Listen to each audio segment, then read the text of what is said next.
With November here, winter is just around the corner, and here's my list of things which you can do in November to prepare your garden for the winter and also make sure you get a head start for next spring as well. Now, the first and most obvious thing, but also the most important thing, is getting your garden tidy, ready for the winter. Anything that you've got lining paths or anything that's in the way, get it cleared away. Get those tools cleaned and put away in the shed as well. Any pots that are dirty, give them a quick wash and store them away for the winter. Any bamboo canes which were used to support crops during the growing season, get them out of the soil, get them wiped off and get them somewhere dry for the winter. This way they'll last much longer. Store them in the greenhouse or the polytunnel or the shed for the winter where it's nice and dry. Now is a good time to clean your greenhouse or your polytunnel as well. If you want to do it in the autumn, you can do it in the spring, or you can do it in the autumn and the spring if you want, especially if you've got a problem with disease like blight. Blight can overwinter in the mild environment of a greenhouse, so it might be a good idea to clean your greenhouse in November with J's fluid or any other disinfectant of your choice. It might be good practice to clean your greenhouse or your polytunnel in November to reduce the risk of disease for next year. Now, any old crops which need clearing, clear them away, ready for the winter. Any bits of decaying plant material or spent crops, any fruit from your apple trees, for example, that have fallen on the floor, which I have quite a few of, I've had to pick them up. Get them in your compost heap, out of the way. You don't want these lying around everywhere because they could also cause a problem with disease as well, and rats could be attracted to them as well. So any bits of material like that are lying around the floor in your garden, get them cleared away. With all the crops coming to an end and a lot of garden waste around at the moment, now is a good time to start assembling those compost bins and getting them filled up for the winter. You don't want to fill your compost up with just plant material though. That'll just produce a big stodgy slimy mess. You want to incorporate plenty of brown material in there as well, like fallen branches and twigs and leaves as well. You can also incorporate cardboard as well. That's another good brown material, rich in carbon. That'll help your compost break down as well. And of course, with Christmas coming, there's going to be loads of cardboard. So assemble your compost bins and get them filled up in November. Just make sure that it's not just green material. Make sure you have a nice balance of brown carbon-rich material and green nitrogen-rich material.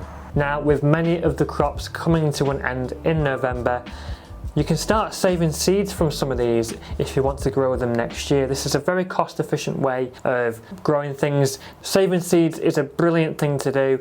It ensures obviously that you don't need to buy the seeds next year, and these seeds are acclimatized to your climate as well, so they actually become accustomed to your growing conditions. Seeds from tomatoes, beans, sweet peas, marigolds, just to name a few, can be saved. It's best saving seeds from the open pollinated varieties though, not the hybrids, because if you save seeds from hybrids, they will not grow true to the parent plant that produced the seeds. Of course, you can save them if you want and grow them, but do bear in mind that they're not going to grow true to the parent plant. So for example, if you were to save seeds from a sun gold tomato, which is a F1 hybrid, the plant which you grow next year may produce some nice tomatoes, but the plant might not be as disease resistant, it might not be as prolific, the tomatoes might have a different flavour.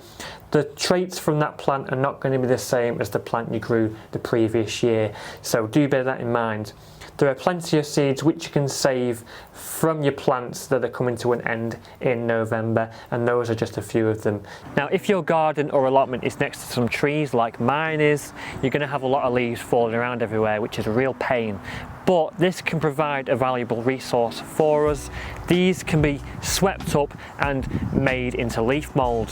Now, leaf mould breaks down in a couple of years' time because it breaks down differently to your normal compost. It actually breaks down via fungal activity. It does take a couple of years, but it's a valuable resource that's rich in nitrogen and really good for your plants. It can be used as a mulch or just incorporated into your growing beds. One thing to remember though when you're brushing leaves up to make leaf mould is you're best leaving some large piles of leaves in the corner of your garden, because hibernating animals such as hedgehogs and also solitary bees as well can be hibernating in them piles of leaves. So if you've got a big pile of leaves in your garden, it might be best leaving them undisturbed for the winter. But if you've got leaves lying around the garden ready to be swept up, those are the ones which are probably best sweeping up and making leaf mould with. Leave them large piles of leaves alone. If you have a pond in your garden and you have trees nearby, it might be a good idea to cover it with netting. Like I have a lot of trees here which drop leaves into the pond, so I'm covering it over so leaves don't fall into it. You don't want leaves falling into your pond, as this can cause other issues. Now in November we can also be thinking about the wildlife as well. Wild animals still need to eat just like we do, so we can be setting up bird feeders around the garden to help keep the birds fed through the winter months. Now is the time to also be thinking about those DIY projects. Now the winter's here, I've got much more time to focus on building things like these raised beds here. I'm building loads of new raised beds around the allotment because nothing else is growing at this time of year, and it's much easier to manage. There's no weeds coming up everywhere like there is in the summer. So any DIY projects you want to do, raised beds, a bench for the greenhouse, build a shed, any DIY projects you want to get done, winter is a perfect time to do it. So start doing them in November like I am. Now there are things you can be planting in November as well, such as garlic to overwinter, because garlic needs a period of cold weather to produce good bulbs. And you can also be planting autumn sweet peas as well. If you prefer to sow your sweet peas in autumn and overwinter them, you can do them in the spring, but some people like to do it in the autumn. And you can also be planting spring bulbs as well. Tulips, daffodils, crocuses, snowdrops, pretty much any spring bulb that you can think of, get them planted in November if the ground isn't frozen in your area. Now in the UK, winters are very wet, which is why I like to use wood chip for my paths. I add a layer of wood chip every single year to my paths so that it's much drier on my feet. Now this is something you can do in your garden or your allotment if you have a lot of rain in your area. Wood chip paths are a great option for this. They're free in most cases because arborists need to get rid of wood chip quite often, and it's a valuable resource later down the line as well because it breaks down into compost. And actually I'm using my old wood chip paths to help fill these raised beds up behind me, because that wood chip is going to break down into good compost in 2 or 3 years, and this is going to be part of the hugelkultur method which I'm using to fill these raised beds up. Now autumn is a good time to start incorporating manures into your garden beds ready to dig in the spring. This will provide a big nitrogen boost to your plants next year. And once all these jobs are done, you can start planning your garden for next year. I like to draw a layout of my allotment for next year and where I want things. Sometimes I deviate a little bit and change things, but that's fine.